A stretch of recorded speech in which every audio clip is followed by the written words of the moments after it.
Welcome to Richplanet TV. I'm Richard D. Hall. Let's start with an update. I'm in the process of producing a third Madeleine McCann film, which will examine the timeline of events in the days before Madeleine McCann was reported missing, with the intention of shedding light on what really did happen.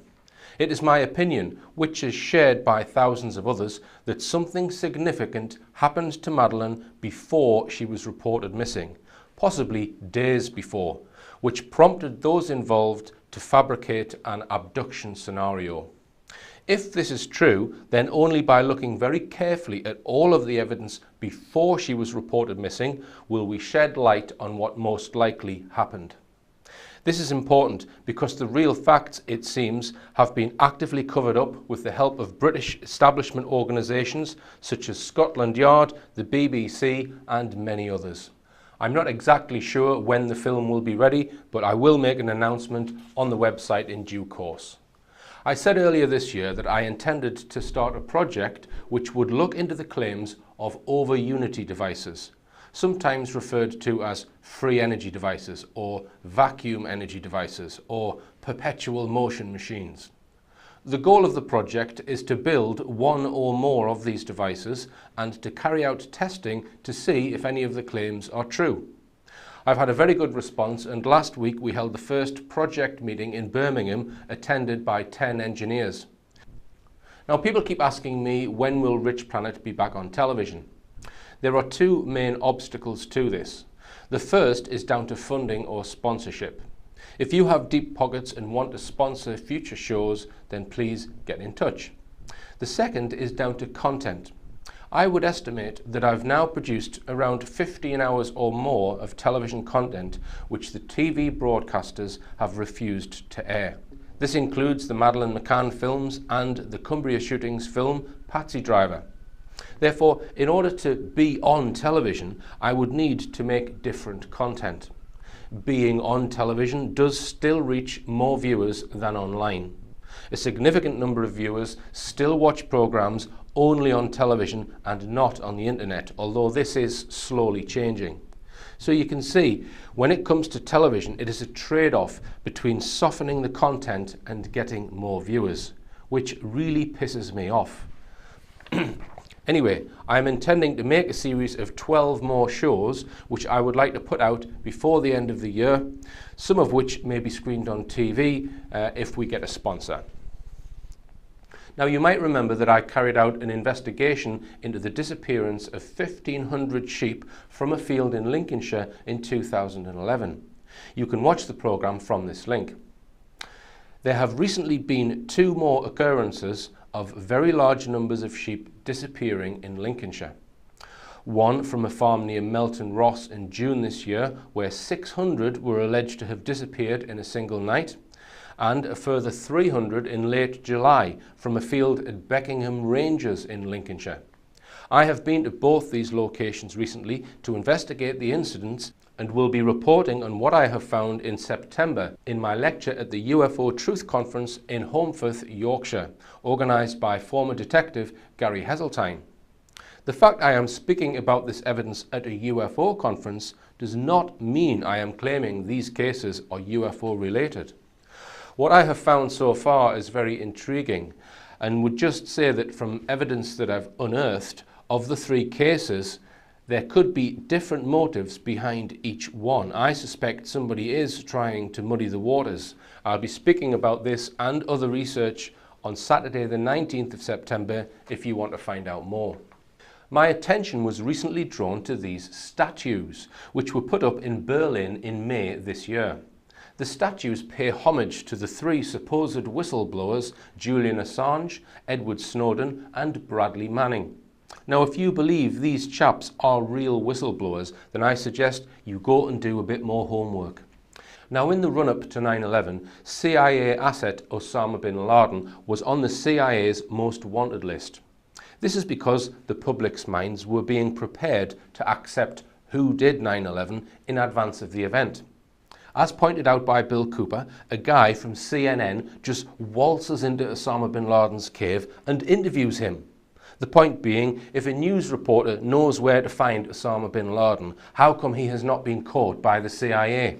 Supposedly, a CNN reporter found Osama bin Laden, took a television camera crew with him, went into Osama bin Laden's hideout, interviewed him and his top leadership, his top lieutenants and colonels and generals in their hideout. Now, don't you think that's kind of strange, folks? You see, because the largest intelligence apparatus in the world, with the biggest budget in the history of the world, has been looking for Osama bin Laden for years and years and years, and can't find him. Some doofus, jerk-off reporter with a camera crew waltzes right into his hideout and interviews him. Now, that tells us two things. Either everyone in the intelligence community and all of the intelligence agencies of the United States government are blithering idiots and incompetent fools, including the entire apparatus of the FBI and all of their personnel, or they're lying to us. They're not looking for him at all.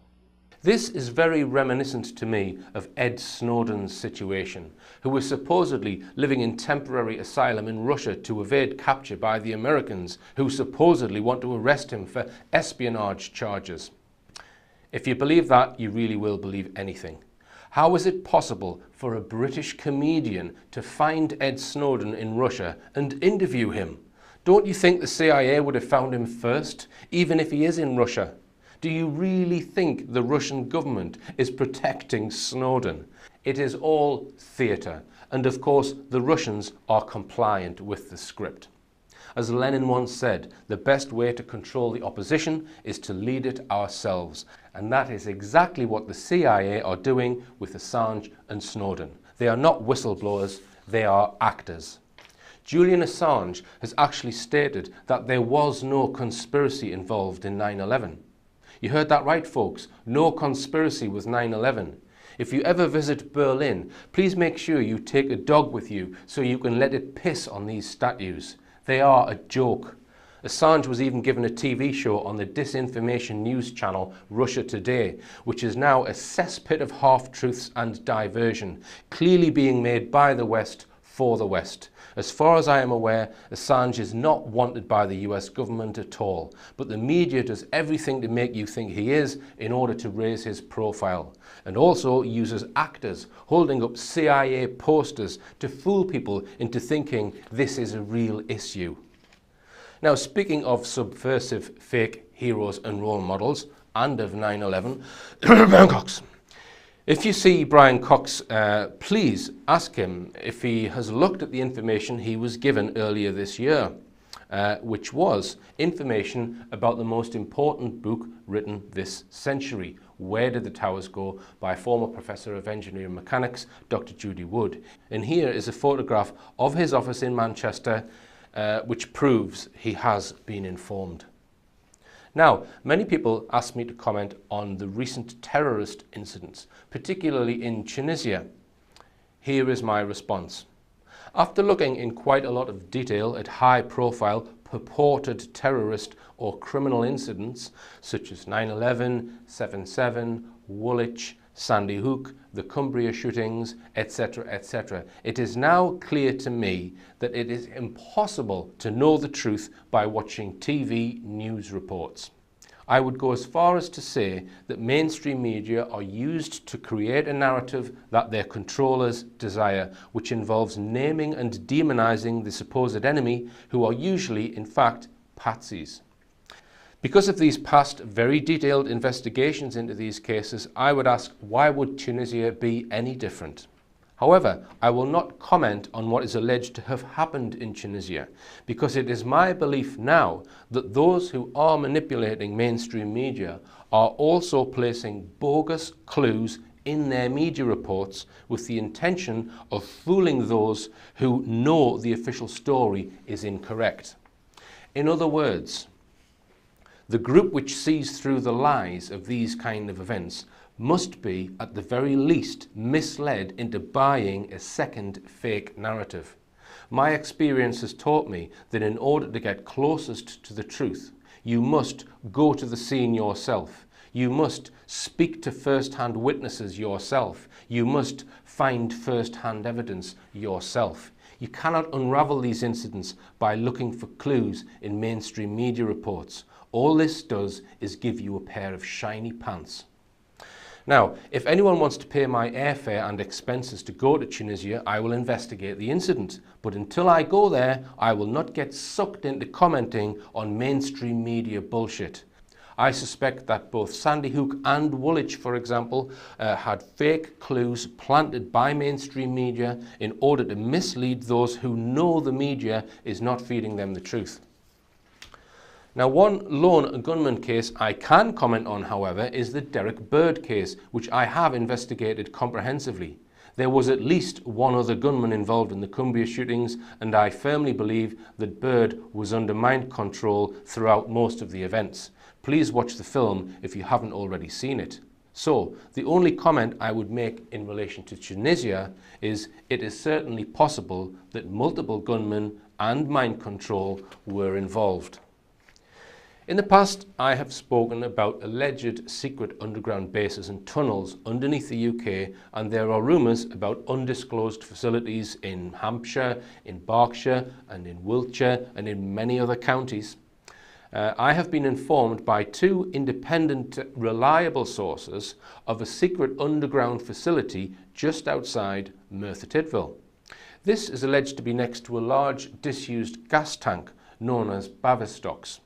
The facility is alleged to be on the opposite side of the A465 and is ostensibly a water pumping station. But two independent people have given me witness testimony of there being a secret bunker at this site. Now, I've also had information about an incident which happened at Ebbw Vale, at the Tesco car park of all places.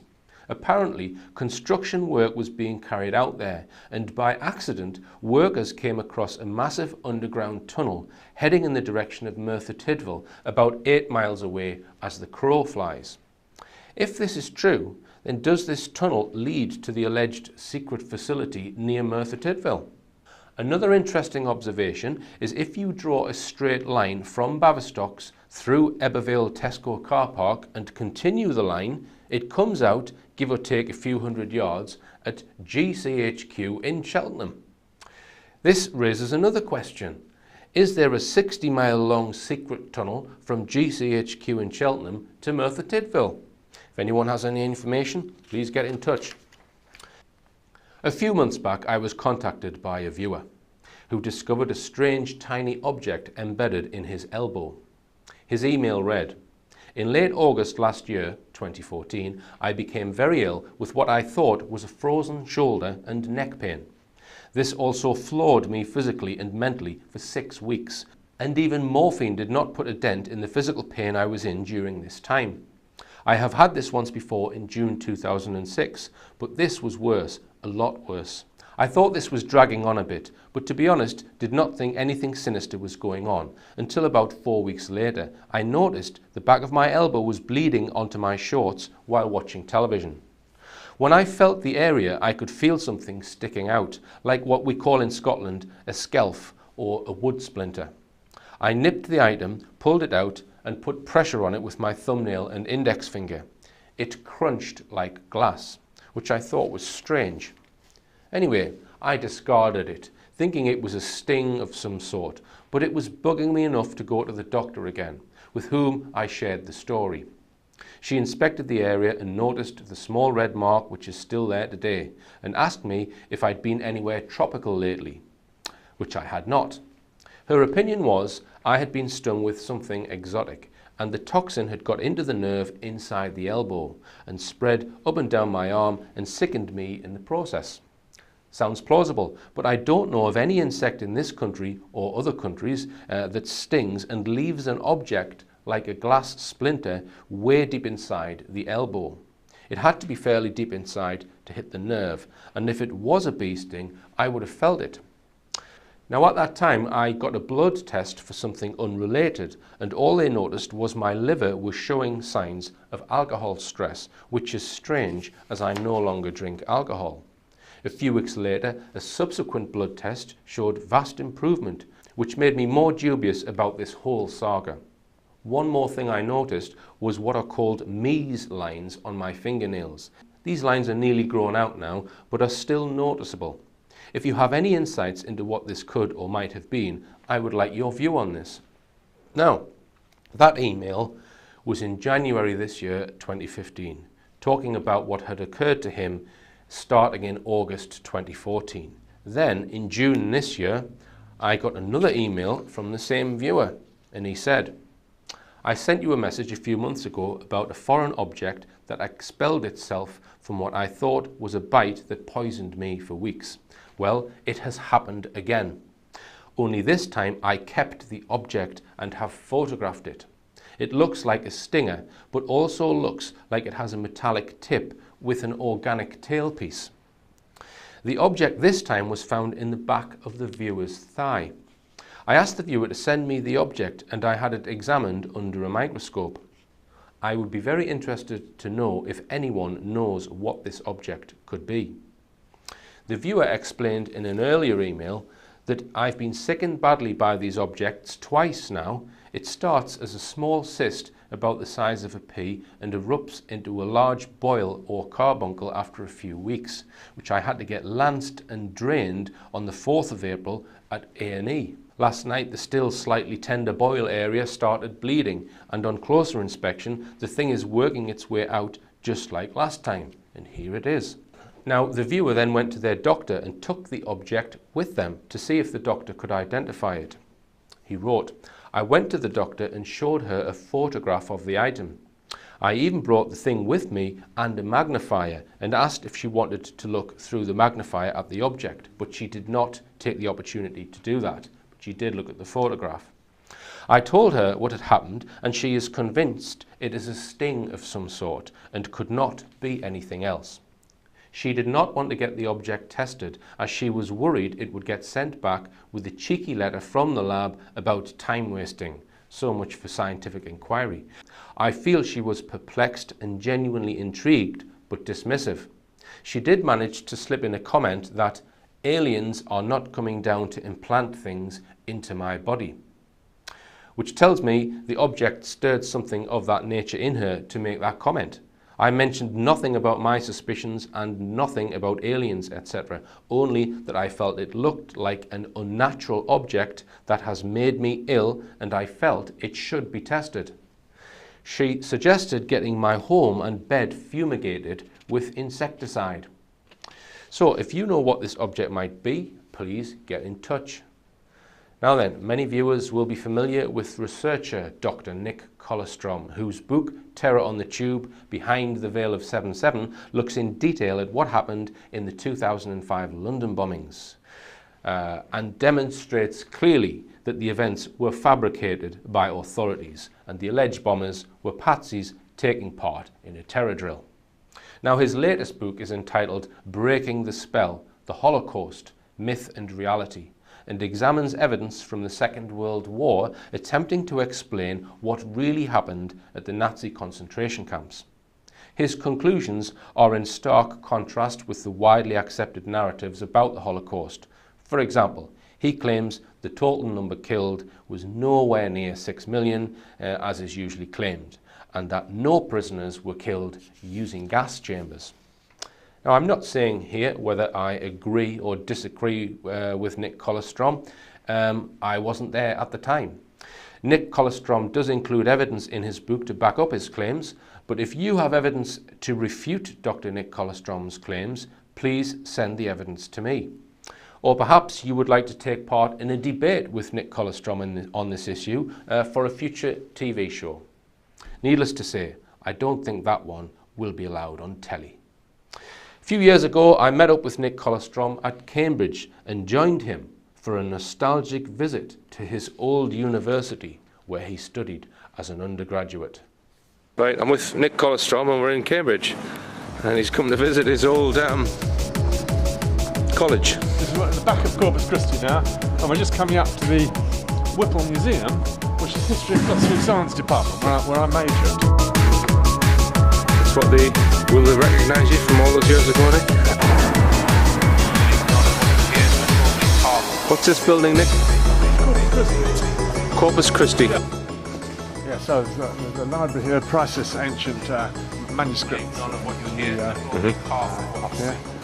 Bring back memories? Yeah. Stressful memories. Stressful memories. Is that exam stress or personal stress?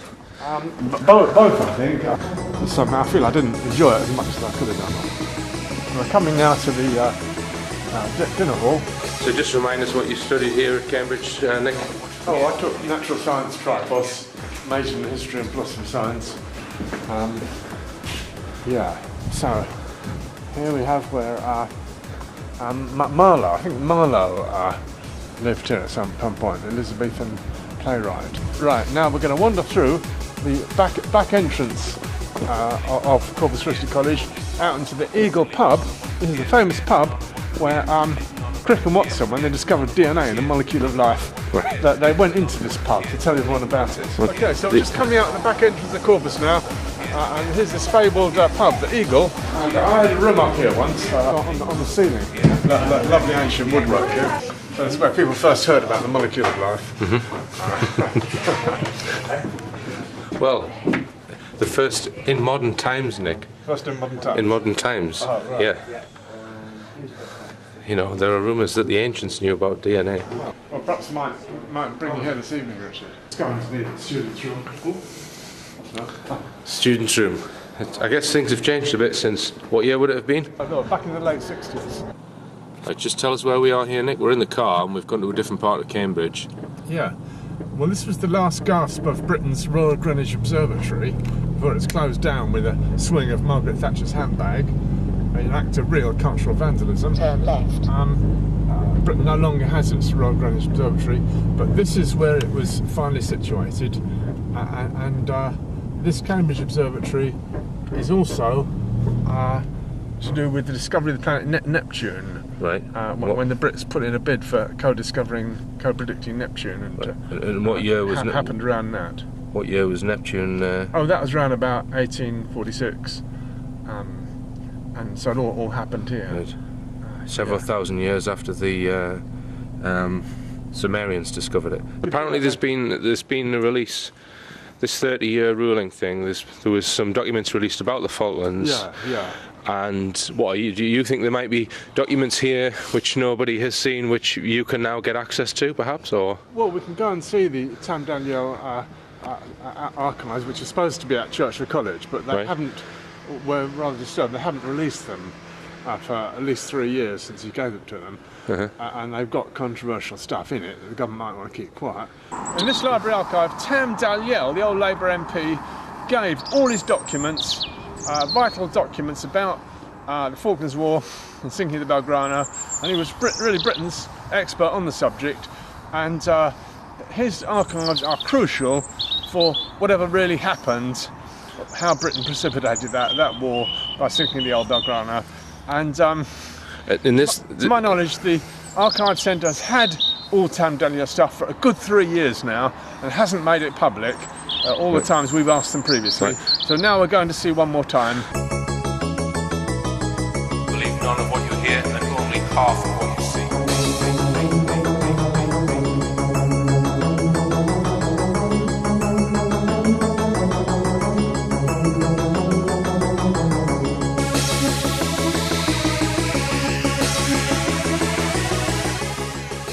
So that was a brush off, really.